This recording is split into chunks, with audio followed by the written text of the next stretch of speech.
Have you ever asked yourself what is the highest amount of hit points that we could possibly get in the Elder Scrolls Online? Well, this is something that I definitely wanted to know because there is a lot of abilities in this game that actually scale from your hit points. So there's a lot of cool potential for some kind of max hit point build. But in this video, guys, we tackle the question, what is the highest amount of hit points that we can possibly get in this game?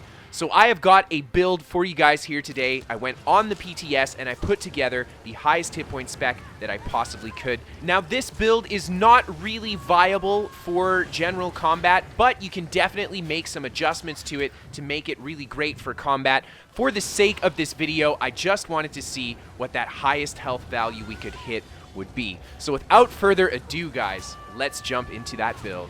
So to begin, we are a Nightblade. Nightblade is the best way to go for this. Nightblade can stack the highest HP in the game. It's just the way it works. You get 3% HP per a shadow skill slotted on the Nightblade. No other class can stack HP to that 15% mark that Nightblade can. So Nightblade is definitely the way to go to stack the most HP in the game. We are also an Imperial. Imperial is going to get a base 2000 HP, the highest HP out of all the different races as well. So that is also the way to go.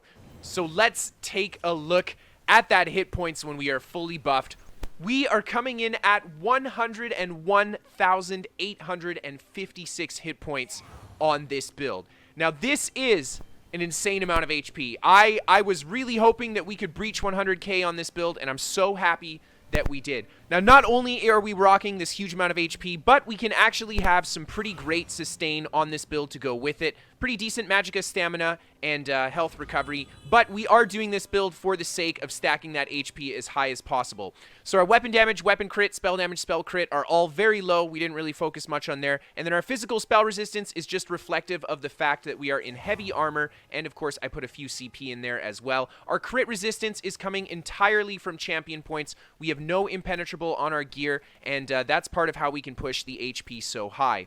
For the Mundus that we're using, we have got the Lord Mundus to increase our maximum hit points. Definitely the way to go. I am here with Varx, who has helped me out put this build together, and he is running the Ebon Armory set. So that is going to give us a bonus of about 1,000 additional health on this build as well.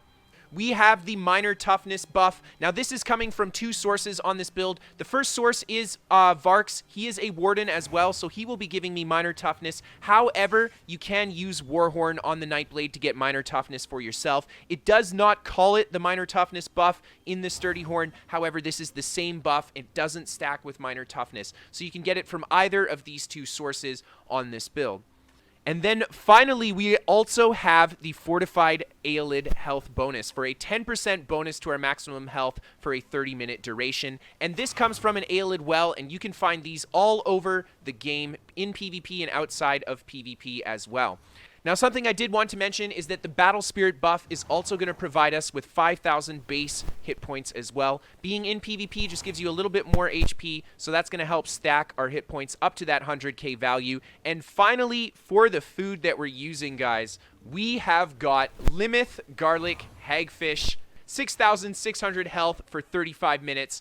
That is going to be the best food in the game for increasing your health. There's no food that will give you more health than this. Now you can, of course, switch this food out for a better option if you want to take this build and make it a little bit more viable. I recommend something like the Orzorga's Smoked Bear Haunch, giving you the hit points as well as some regen too. So for the potion on this build, I went for the Tri-Stat Restoration Potion. This is pretty much going to be a max hit point spec, and I think it actually has some viability, especially on a Nightblade who gets a really strong heal off that cloak. So that's why I say if you want to try something like this, the Restoration Potion is just going to give you the sustain you need, and that's why it's important. Not to mention, this build has pretty good recoveries all across the board, and we'll take a look at those when we jump into them.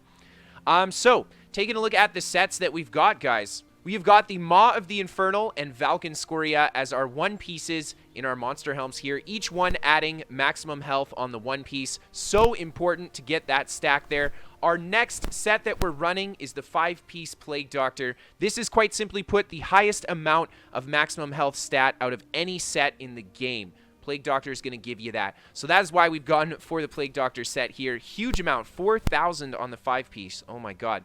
And then we have got the green packed on. So we've got max health, health recovery, max health. And while we have a food buff active, we get 2,500 health and an increased 250 health recovery. Now, the health recovery portion of this set is nice, but the reason we actually picked green packed is because outside of Plague Doctor, it is the next highest increaser to our maximum health. Now, there is one other set that gives us a little bit more maximum health, and we'll take a look at that spec, and that is the Imperial Physique. And we'll take a look at that later, but we'll talk about why this actually is outperformed by the green pact. Now, the traits on this are fairly important for the gear. The gear traits, you have to go with Infused on your big pieces and Divines on the little pieces to push the most out of the health that you possibly can for your enchants and your Mundus. Divines on the little pieces is definitely the way to go. On the big pieces, Divines offers almost as much health as Infused does, but Infused is just a little bit better, so that is the way to go here. Now, for the traits on the gear, guys, the full Divines Infused, for the sake of this build, is going to help us push the highest maximum health that we can. If you actually want to play something like this in PvP or something, it is viable, but I would highly recommend you go for full Impenetrable instead of Divines Infused. What that's going to do is just add a lot of all-around bulk, and you're only going to give up a little bit of max HP for that huge bulk increase in general. And then on the jewelry, guys, full healthy, of course, for that maximum health. The big nice thing about stacking a health build is that your weapon damage and your regens are kind of put on your enchants on the jewelry, so you can get a lot of regen or go for some damage here if you want. I would recommend going for Magicka recovery and a little bit of stam recovery as well, just to help you use your max HP based heals. And then for the Sword and Board bar, which is so important because this is going to give us a little bit more health because we can put the max health enchant on here. We have gone with Infused on the shield as well. And that's just to push this enchant even further. The weapon is, of course, defending, and that is because this is supposed to be a tanky spec with Oblivion damage. You can also go for poisons here too. And then on the Greatsword bar, this is just kind of the back weapon. It's infused with the weapon damage. Not super important. Doesn't really have any applicability for this build, but I just wanted to have a complete weapon set. If you want to try something like this, you can honestly go for the Greatsword, or even a Restoration Staff would be a great option here because we're not really specializing into Magicka or Stamina. Now, let's take a look at that skill bar, guys. And the skill bar is fairly important for this build because it actually helps us stack more HP. Now, the reason we picked Nightblade is because Nightblade gets the Dark Vigor passive. Increase our max health by 3% for each shadow ability slotted. So we have picked 5 shadow abilities and put them on our bar here to give us a total of a 15% bonus to max health on this bar. Now, the last skill that we have is actually Structured Entropy from the Mages Guild skill line. And the reason that we've gone with Structured Entropy is because, yet again, it is going to give us 8% maximum health while slotted. So in total, on our front bar, we are pushing a 23% bonus to our maximum health versus the back bar. So a huge bonus to our health on this bar that's going to help us push that 100k value. Now, another important passive that I really want to mention is, of course, our heavy armor passive, the Juggernaut. And this is going to give us 2% max health per piece of heavy armor equipped. Now, you can go for 5 heavy armor on this build, or you can go for 7 heavy armor on this build. If you do the 5, you want to go 5-1-1 and make sure you have your Undaunted passives. However, if you don't have Undaunted passives, you don't need them. You just wear 7 heavy armor and you will get that same maximum health value. So taking a look at the skills that we actually have slotted here, we've talked about Structured Entropy. If you want to have the Major Sorcery buff, you can get it from here as well. The next skill we have is Mass Hysteria. For a max HP Nightblade tank build, a great skill. Not only will it stun your opponents that are on top of you, but afflict them with Minor Maim, reducing the damage they deal. Great for tanking stuff out. I picked Twisting Path just for a little bit of extra mobility, Major Expedition coming from the Magicka side, but not really super applicable for this build, as the healing power will not be very strong. And then we have Shadow Image, super fantastic for this build. Minor Maim, yet again, reducing the opponent's damage on a tanky spec like this. That's super rude. And then the Shadow Image is also going to allow us to teleport around, which is really sweet because it adds mobility to something like this. And then for our last normal ability, we have Dark Cloak, and this is the only actual ability on this build that is going to be very, very strong. We heal for 32% of our max health over 3.5 seconds and gain minor protection. It's an HP-based heal. We've got 100k HP on this bar. This is the best Dark Cloak heal that you can get. 32% of our max health is 3,200 health over 3.5 seconds. Yeah, Vigor, go and cry. You wish you were this strong. And then finally, guys, for the ultimate, we went with Veil of Blades. I actually really like Veil of Blades because it offers major protection, which is really nice. It can give a little bit of synergy to your allied players. A tank build, of course, is usually played with allied players.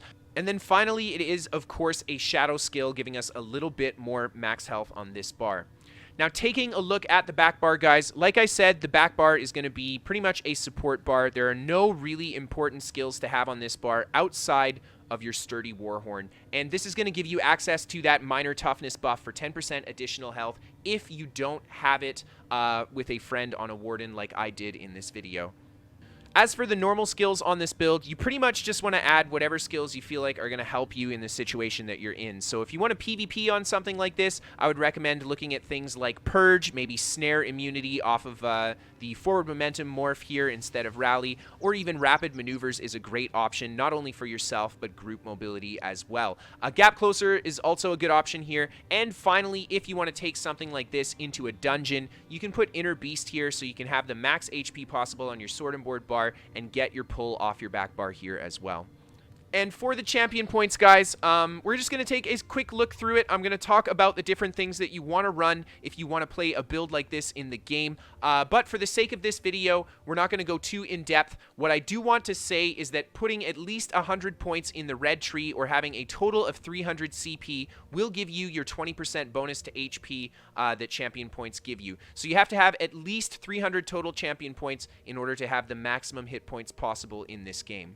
So taking a look at our tower tree, 72 Warlord, 11 Sprinter, and 11 Bashing. Huge focus on Warlord because we're going to be on a tank build. We will get stunned a lot, and we're going to have to break free a lot. We will need to bash and sprint, but nowhere near as often as we'll be breaking free.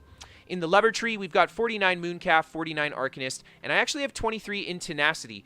Now, the reason that I invested big into Mooncalf and Arcanist is, of course, because it's for our sustain. Now, Tenacity and Healthy, we could have put some points in Healthy for sure. If you want to play this build in PvP, I would recommend a few points here, but Tenacity is particularly good, especially if you want to run a Resto Staff on the back bar. What it's going to allow you to do is have a huge amount of sustain on your heavy attacks. We're already in heavy armor, so we will get a lot out of this passive here, too. In the Shadow tree, we've invested Shadow Ward and Tumbling. This build is a max HP based build. You actually won't be doing a huge amount of blocking. You'll actually just be soaking up damage with your huge HP pool. So you do want some points in here. However, this is not a primary function for a build like this. Now, taking a look at our blue tree, on a build like this, guys, the blue tree is not super important, and the reason I say that is because outside of these fun passives that you get, be it the roll dodge or the major heroism, you don't deal any damage really on this build at all. So the blue tree, just put them wherever you want, reflecting whatever weapon setup you're using and whatever skills you decide you actually want to attack with. But for the most part, you just want those passives, preferably this last stand passive for that major heroism. And then in the Steed tree, guys, we have stacked 40 Ironclad, 80 Spell Shield, 70 Resistant, and then we've got 80 in Heavy Armor Focus. This is obviously not how you'll want to do your Steed tree if you want to play this build in PvP. I would recommend not putting as many points into Spell Shield and Ironclad and splitting them out between Hardy, Elemental, and Thick Skin as well. But I just did this simply for that stat page. I wanted to make a stat build for you guys, and that's why the champion points are a little funky in the red tree here. Alright guys, so if you were curious if the Imperial City allowed us to push our max HP a little bit further because we can use the Imperial Physique set, the answer is actually no. The Imperial Physique set by itself is not going to be as good as the Green Pact set plus the A-Lid Well bonus that we get in the original build. So I did actually try this spec out as well to see how this one would turn out, and it actually pushes a little bit less maximum HP than the previous spec.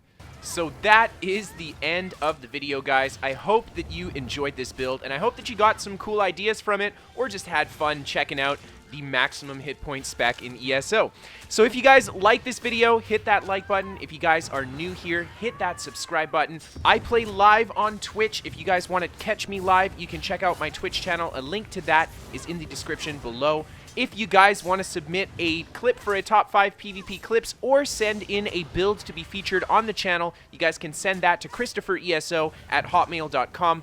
More information about what I'm looking for is, of course, in the description below. And finally, guys, we are sponsored by What the Fast. They're a VPN for gamers. They give me better ping to ESO. They are free to try, so if you guys want to give them a shot, no credit card to sign up. Thank you guys so much for tuning in, and I hope to see you again next time. Have a great night, everyone.